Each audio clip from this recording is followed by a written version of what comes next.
তার মনের বাসনা পূর্ণ হলে আগামী দিন তাকে একটি পাঠা দিবেন।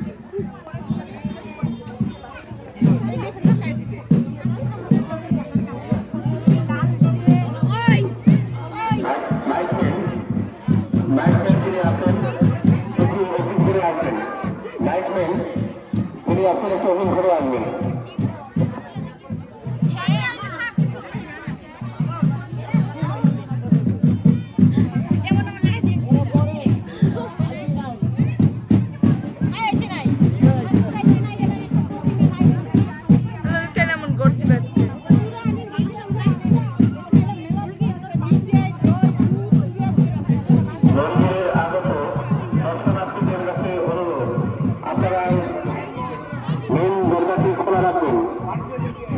যে সমস্ত দর্শনার্থী আপনারা মানব করবেন বা দিবেন বলে ভাবছেন অফিস করে এসে নাম লিখে